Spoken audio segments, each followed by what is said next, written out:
ಇಂದು ಆಯುಧ ಪೂಜೆ ನಾಡಿನೆಲ್ಲೆಡೆ ಹಬ್ಬದ ಸಂಭ್ರಮ ಮನೆ ಮಾಡಿದೆ. ಜನತೆ ವಾಹನ, ಅಂಗಡಿ, ಕಚೇರಿ, ಆಯುಧಗಳು ಹಾಗೂ ಯಂತ್ರೋಪಕರಣಗಳ ಪೂಜೆಗೆ ಸಿದ್ಧರಾಗ್ತಿದ್ದಾರೆ. ನೆನೆ ಮಾರುಕಟ್ಟೆಯಲ್ಲಿ ಬೂದುಗುಂಬಳಕಾಯಿ, ಹೂ, ಹಣ್ಣು ಮತ್ತು ಪೂಜಾ ಸಾಮಗ್ರಿಗಳ ಖರೀದಿ ಜೋರಾಗಿತ್ತು. ಹಬ್ಬದ ನಿಮಿತ್ತ ಮನೆಗಳಲ್ಲಿ ಸಿಹಿ ಅಡುಗೆ ತಯಾರಿ ಜೋರಾಗಿದೆ. ಮೈಸೂರು ಅರಮನೆಯಲ್ಲೂ ಹಬ್ಬದ ಸಂಭ್ರಮ ಕಳೆ ಕಟ್ಟಿದೆ. ಬನ್ನಿ ಮಂಟಪದಲ್ಲಿ ಇಂದು ಆಯುಧ ಪೂಜೆ ನೆರವೇರಲಿದೆ.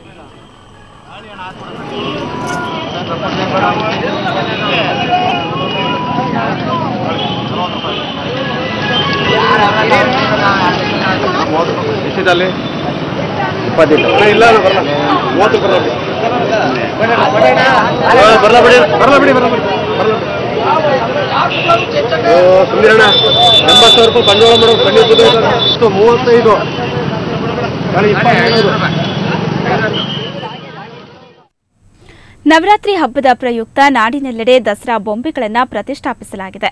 ಮಂಗಳೂರು, ಬೆಳಗಾವಿ, ಚಿಕ್ಕಬಳ್ಳಾಪುರದಲ್ಲಿ ಬಗೆ ಬಗೆಯ ಬೊಂಬೆಗಳು ಮನಸೆಳೆದಿವೆ. ಬನ್ನಿ ದಸರಾ ಬೊಂಬೆ ಹೇಗಿವೆ ಅಂತ ನೋಡೋಣ.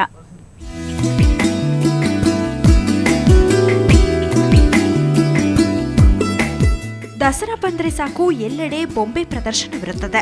ಮಂಗಳೂರಿನ ವಿವಿಧೆಡೆ ಕೂಡ ಬೊಂಬೆ ಪ್ರತಿಷ್ಠಾಪನೆ ಮಾಡಲಾಗಿದೆ. ನಗರದ ರಾಘವೇಂದ್ರ ಮಠದಲ್ಲಿ ಬೊಂಬೆಗಳು ಗಮನ ಸೆಳೆಯುತ್ತಿವೆ. ಮೈಸೂರು ಅರಮನೆ, ಜಂಬೂ ಸವಾರಿ ಸೇರಿದಂತೆ ಪೌರಾಣಿಕ ಕತೆ ಹೇಳೋ ಗೊಂಬೆಗಳು ಎಲ್ಲರ ಆಕರ್ಷಣೆಯಾಗಿವೆ.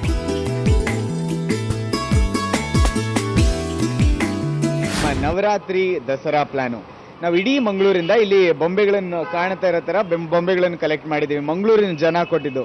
ಇದಕ್ಕೆ ನಾವು ರೇಡಿಯೋ ಮುಖಾಂತರ ಹಾಗೆ ಪೇಪರ್ ಮುಖಾಂತರ ಪ್ರಮೋಟ್ ಮಾಡಿದ್ದೀವಿ. ಬೇಸಿಕಲಿ ನಮ್ಮ ಲಿಸ್ನರ್ಸು ಸಿಕ್ಕಾಪಟ್ಟೆ ಜನ ಬಂದು ಇಲ್ಲಿ ಬೊಂಬೆ ಇಟ್ಟು. ನಗರದ ವಾಣಿಜ್ಯ ಮಾಲ್ ಒಂದರಲ್ಲಿ ಕೂಡ ರೇಡಿಯೋ ಮಿರ್ಚಿ ಬೊಂಬೆ ಪ್ರದರ್ಶನ ಆಯೋಜಿಸಿದೆ. ಇನ್ನು ಚಿಕ್ಕಬಳ್ಳಾಪುರದಲ್ಲೂ ಬೊಂಬೆ ಪ್ರದರ್ಶನ ಆಯೋಜಿಸಲಾಗಿದೆ. ಮನೆಗಳಲ್ಲಿ ಮಹಿಳೆಯರು ಬೊಂಬೆ ಪ್ರತಿಷ್ಠಾಪನೆ ಮಾಡಿದ್ದಾರೆ.